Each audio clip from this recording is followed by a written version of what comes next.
Boa tarde para você que está assistindo a essa aula ao vivo. Bom dia ou boa noite se você vai assistir uma reprise dessa aula, né? Seja nos nossos canais de televisão, seja no canal do YouTube do EducaPE. Eu sou o professor Aquiles Cavalcante, você já me conhece, e a gente está aqui mais uma vez para continuar estudando juntos e cooperando aí com uma das melhores educações do Brasil, tá certo? Então, na aula de hoje, a gente vai falar aí sobre teoria atômica e molecular, mais especificamente falando aí da massa dos átomos e da massa molecular, né? Da massa das moléculas. Então, vamos discutir conceitos fundamentais, não só pelo assunto em si, mas que possam ser, que serão utilizados em outros assuntos de química, serão relevantes. Então, estequiometria, por exemplo, que é um assunto muito cobrado nos vestibulares, no próprio ensino médio, depende inteiramente da gente assimilar o conceito de massa atômica, o conceito de massa molecular, de onde ele vem e como a gente calcula, tá certo? Então, antes da gente começar a aula de hoje, eu queria fazer um convite a você, tanto aluno como professor que eventualmente acaba acompanhando essas aulas, que me procure lá no Instagram, Aquiles_Cavalcante. Então, isso acaba sendo um meio lá para a gente de repente conversar, tirar alguma dúvida, ouvir um feedback, né? Para que a gente possa aí estar sempre melhorando essa que já é uma educação consagrada, a educação do estado de Pernambuco, tá certo? Então, dito isto, vamos embora aí para a aula, né? Então, a gente, para falar de massa atômica, massa molecular, a gente tem sempre que remeter ao conceito de substância, ao conceito do átomo, das moléculas e como eles se unem para formar as coisas do nosso dia a dia. Então, a gente pode se basear em algo que aparentemente já é muito pequeno para a nossa vida, né? Para o nosso dia a dia. Uma gota de água. Então, imagina aí que eu tenho uma gota de água e eu vou entrar nessa estrutura. Imagine que eu estou ficando pequenininho, né? Entrando dentro dessa gota e enxergando tudo como se fosse gigante, né? Imagina aí essa cena de filme. E aí, o que eu vou enxergar dentro da gota de água? Várias moléculas. Essas moléculas, elas são formadas pela união de átomos. No caso da água, 2 átomos de hidrogênio, 1 átomo de oxigênio. Então, por isso que a gente consagra a fórmula, né? H2O. E aí, se eu diminuir ainda mais e não só entrar na molécula de água, mas se eu entrar no átomo, seja ele de hidrogênio, seja ele de oxigênio, a gente vai ver também a estrutura desses átomos, né? Então, aqui a gente tem um átomo de oxigênio e eu consigo ver isso pela quantidade de prótons, pela quantidade de elétrons ao redor dessa estrutura, né? Considerando, claro, que se trata aí de um átomo neutro, né? Então, o que eu enxergo ao verificar os átomos? Eu vejo que no centro eu tenho prótons e nêutrons, no núcleo desse átomo, e ao redor dele eu tenho os nossos elétrons, tá certo? Então, essa é a estrutura básica dos átomos. Se eu entrar nas estruturas e for analisá-las, eu vou ver que elas são formadas por coisas ainda menores. Então, o próprio núcleo, como já vimos, são formados por prótons e nêutrons. Cada uma dessas partículas atômicas, né, prótons e nêutrons, são formadas por partículas ainda menores. Então, os quarks, por exemplo, né, então no caso dos prótons, a gente tem 2 quarks do tipo up e um quark do tipo down. Então, a característica dessas subpartículas, sobretudo em relação à sua carga, é o que vai determinar se na união deles eu vou ter a formação de um próton, se eu vou ter a formação de um nêutron. Note que no nêutron, por exemplo, eu tenho 2 quarks do tipo down e apenas um quark do tipo up. Então, a combinação deles é o que vai gerar a diferença entre essas partículas.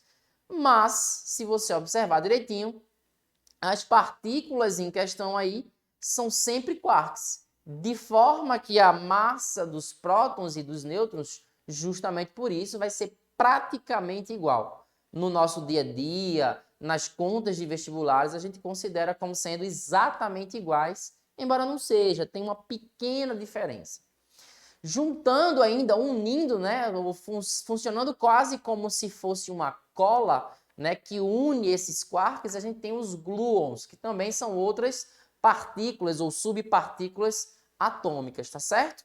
Então, sempre que a gente imaginar a matéria, o ar que nós respiramos, a água que a gente bebe, o chão que a gente pisa, temos que lembrar que eles são feitos de moléculas, que as moléculas são feitas de átomos e que esses átomos são feitos com a união de partículas, prótons, nêutrons e elétrons. E a gente pode continuar nessa lógica de ir dividindo as partículas, né, até aí o infinito, digamos assim. Mas para a gente, para o nosso assunto, basta a gente chegar aí em prótons, nêutrons e elétrons. Já vai ser mais do que o suficiente para compreender a matéria em nível químico para o nível médio, para o ensino médio, tá certo? Então aí já vai ser o suficiente. Então, vamos se concentrar aí na estrutura de um átomo, né? Então, como é que eu caracterizo o átomo? Como é que eu digo qual elemento, a qual elemento químico ele pertence? Então, a gente citou, por exemplo, no caso da água, átomos de hidrogênio, do elemento químico hidrogênio, e átomos do elemento químico oxigênio. O que eu faço para saber se é hidrogênio ou se é oxigênio? Eu me lembro que quando eu estava no ensino fundamental, nas minhas primeiras aulas de química, ao ser apresentado a tabela periódica, o conceito de átomos, eu, até pela minha forma de pensar, de estudar, né, eu gosto muito de imaginar. Então, tudo que o professor está falando, eu começo a imaginar, criar a cena na minha mente. Isso me ajuda no processo de memorização. Talvez ajude você também, viu? Pense aí sobre isso.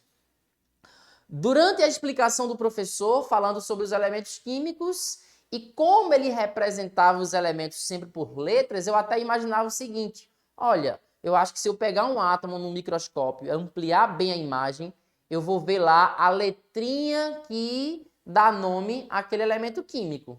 Carbono vai ter um C, quando for oxigênio vai ter um O, quando for um nitrogênio vai ter um N. Bem, eu pensava assim, né? Não é verdade, não é assim que acontece. O que ocorre é que as partículas que constituem o núcleo desse átomo estão em quantidades diferentes. Então, se tem mais ou menos prótons, vai ser um elemento químico ou outro. Então, no caso do hidrogênio, quando a gente analisa ele num microscópio, né, de força atômica, a gente vai identificar lá a presença de um próton, somente um próton. Se eu analiso o átomo de oxigênio, eu vou detectar, então, 8 prótons. No caso do carbono, a quantidade de prótons vai ser igual a 6. Então, o número de prótons é que vai dar a característica química daquele elemento e, consequentemente, o seu nome, tá certo? O número de nêutrons não é relevante, pelo menos não para determinar qual elemento químico nós estamos discutindo. A quantidade de elétrons também não. A quantidade de elétrons vai influenciar na reação química, se o elemento químico reage com mais ou menos facilidade, mas ele não deixa de ser quem ele é, carbono, oxigênio, nitrogênio, simplesmente pela mudança da quantidade de elétrons. Para determinar de qual elemento químico eu estou falando, a gente só vai se preocupar com o número de prótons, tá certo? Ou também chamado de número atômico.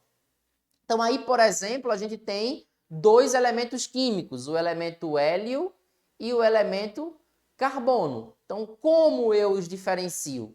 O hélio, ele é formado sempre por dois prótons na sua composição, né? Então, qualquer elemento químico que tenha dois prótons, aí não importa, tá? Se é um nêutron, dois, três, quatro, se é um elétron, dois, nenhum. O que importa é quantos prótons tem esse átomo.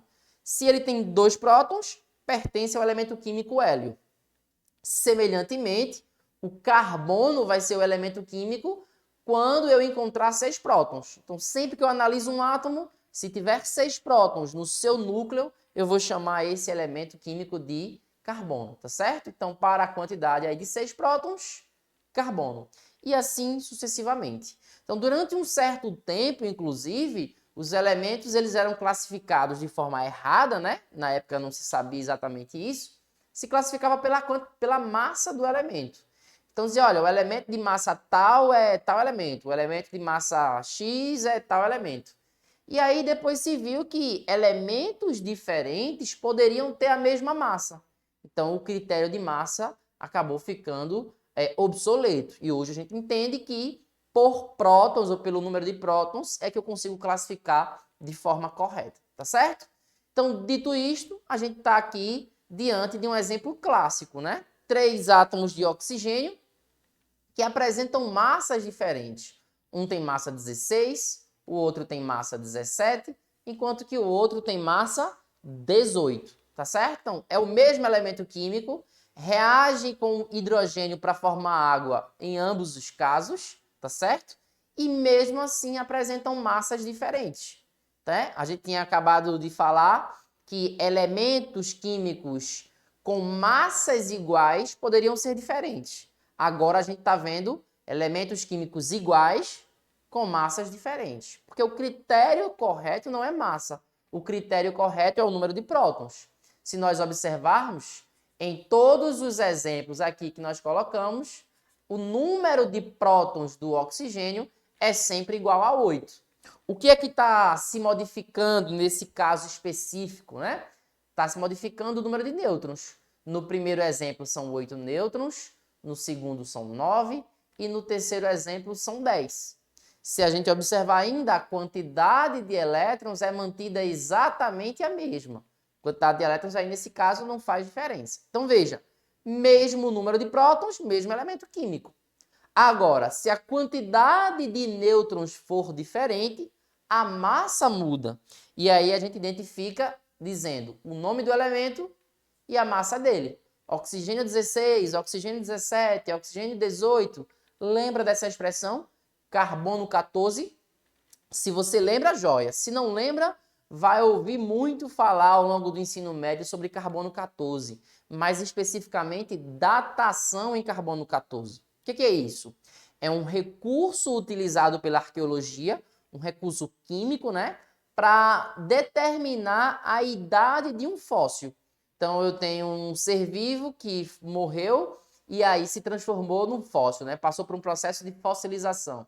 Como que eu determino o tempo de sua morte? Se 10 mil, 5 mil, 100 mil anos? Eu uso datação em carbono 14. Por que eu uso esse termo? Porque a gente vai procurar naquele ser vivo a quantidade de carbono que tem na sua composição. Mas não qualquer carbono, não o carbono mais comum, que é o carbono de massa 12, e sim o carbono de massa 14. A diferença para eu procurar o carbono de massa 14 é uma propriedade nuclear, né? Enquanto que o carbono 12, que é o mais comum, ele tem uma duração eterna praticamente, né? Ele dura bilhões de anos sem desaparecer, sem se transformar. O carbono 14 ele tem uma meia-vida de milhares de anos. O que isso quer dizer? Que depois de alguns milhares de anos, a quantidade de carbono 14 se reduz pela metade. Ela vai diminuindo porque é um elemento químico que sofre reações, processos nucleares com mais facilidade. Então veja, o que é importante desse slide aqui? A gente entender que sempre que eu quiser fazer referência a um elemento químico cuja massa dele seja diferente ou possa ter valores diferentes, eu sempre vou dizer o nome dele e o valor dessa massa. Então, o carbono a gente tem carbono 12, 13 e 14. Oxigênio a gente tem o 16, o 17 e o 18. O hidrogênio, por exemplo, que é o exemplo desse slide, aí é o caso desse slide, ele pode ter massa 1, pode ter massa 2 e pode ter massa 3. Por isso que a gente apelida de prótio, deutério e trítio, né? É uma contagem em relação à massa.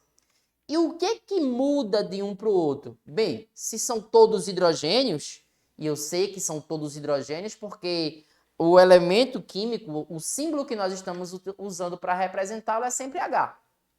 Tá? Então, se é o mesmo elemento químico, significa que tem o mesmo número de prótons. Mas eu chamo de forma diferente, prótio, deutério e trítio, porque a massa é diferente, né? E o que faz essa massa ser diferente? No caso do prótio, a gente tem um total de 0 nêutrons.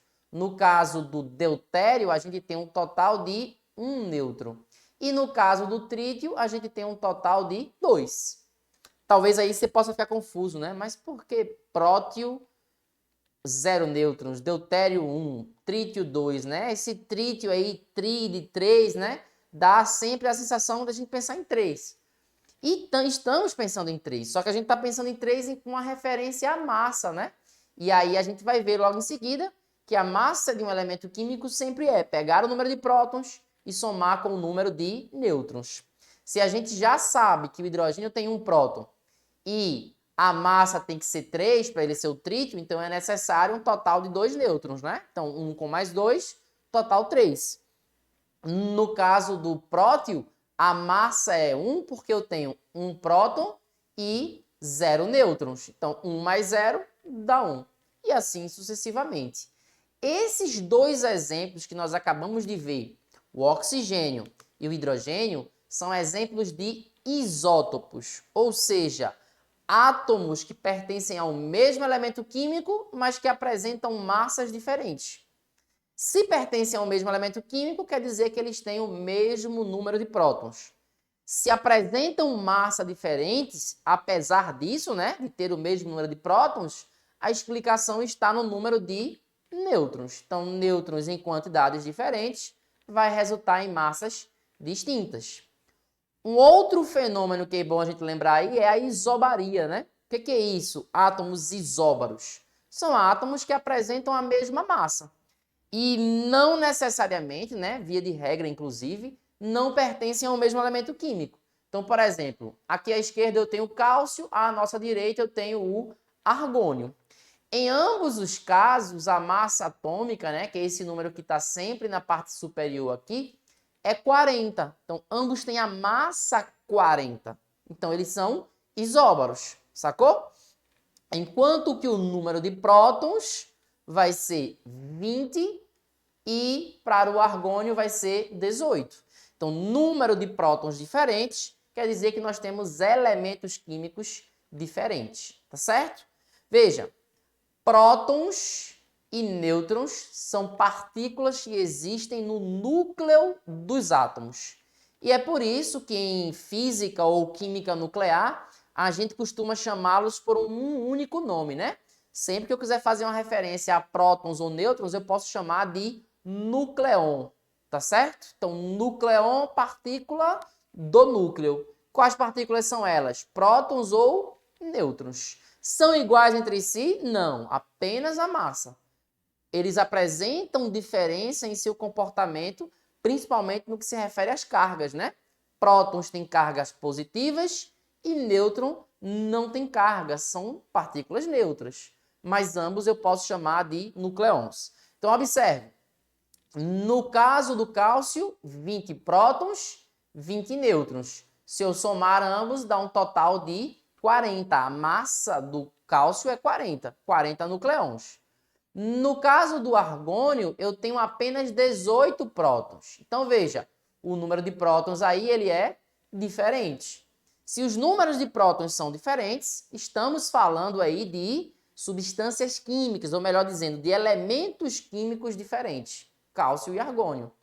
Porém, as massas conseguem ser iguais porque, embora o número de prótons do argônio seja menor do que o do cálcio, o número de nêutrons acaba compensando, tá? Então, tenho 2 prótons a menos, mas em compensação tenho 2 nêutrons a mais. De forma que quando eu somo prótons mais nêutrons, eu continuo exatamente com os mesmos 40 nucleons. Conseguiu captar a ideia aí?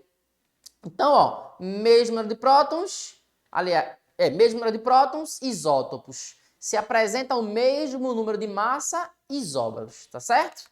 E aí, ainda há situações onde eles têm o mesmo número de nêutrons, são chamados de isótopos, tá? O que é importante aqui pra gente? A gente tem em mente o seguinte, olha, a massa de um átomo, de um elemento químico, ela é calculada quando eu somo o número de prótons e o número de nêutrons. Sempre que eu fizer essa soma, prótons mais nêutrons, eu estou determinando a massa. Via de regra, eu represento o elemento químico com uma letra maiúscula ou uma maiúscula seguida de uma minúscula, tá certo? Qual é a preferência? Na hora de se construir a tabela, de se padronizar, é usar uma letra. Mas aí, por exemplo, já peguei o átomo de carbono, então coloco lá o C como representação.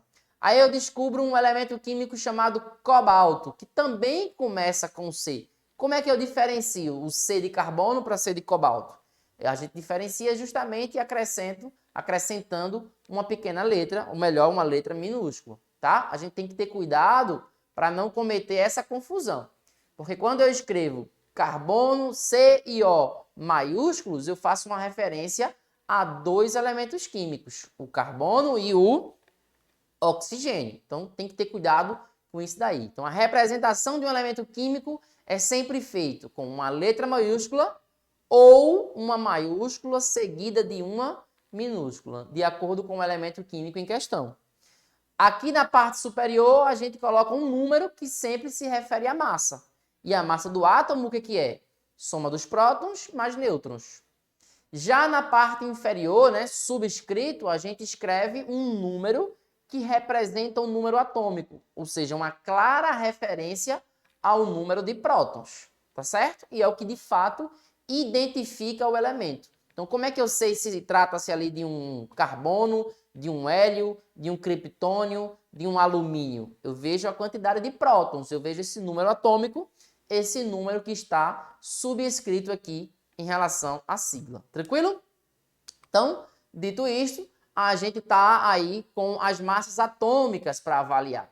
E aí a gente chega ao seguinte problema, né? Então eu pego, por exemplo, o neônio, vou ver a massa dele lá na tabela periódica, e aí vejo que dá um número quebrado. Não é 20 aqueles. Ah, eu peguei o número de prótons, 10 prótons e somei com os 10 nêutrons, cheguei na massa. Não.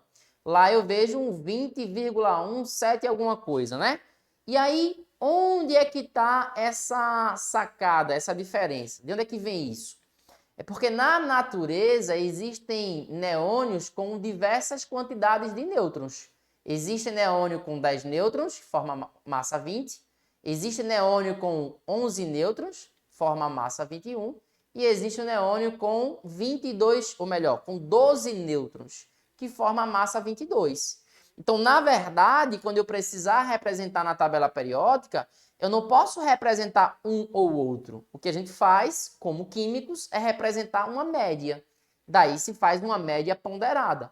Então, por exemplo, no caso do enxofre, a gente tem enxofre com massa 32, massa 33 e com massa 34. Veja, todos eles vai ter um total de 16 prótons, sempre. É isso que faz esse elemento ser enxofre. Mas a massa é diferente porque um tem, respectivamente, 16 nêutrons, o outro 17, e o último aí, o enxofre 34, tem um total aí de 18 nêutrons. Isso é o que gera massas diferentes. Então, lá na tabela periódica, qual é a massa que vai entrar? Né? Nenhum, nem outro. Vai entrar uma média, então eu tenho que fazer uma média ponderada. Então, pego a massa 32, multiplico por 95%. Pego a massa 33, multiplico por 0,8%. Pego a massa 34 e multiplico por 4,20, que são as abundâncias, o quanto eu acho esses elementos na natureza, né? Somo tudo aí, divido por 100%, vai dar a média, o valor que aparece lá na nossa tabela periódica, tá certo? Então é assim que se calcula a massa atômica dos elementos, considerando justamente isso. Tranquilo? Então daqui a gente passaria a discussão aí sobre de onde vêm os valores dessas massas, né? Por que que um próton tem massa 1, por que que um nêutron tem massa 1, mas isso a gente deixa aí para a próxima aula, tranquilo? Então a gente encerra essa aula por aqui e mais uma vez aí foi um prazer rever todos vocês. Até a próxima. Tchau, tchau.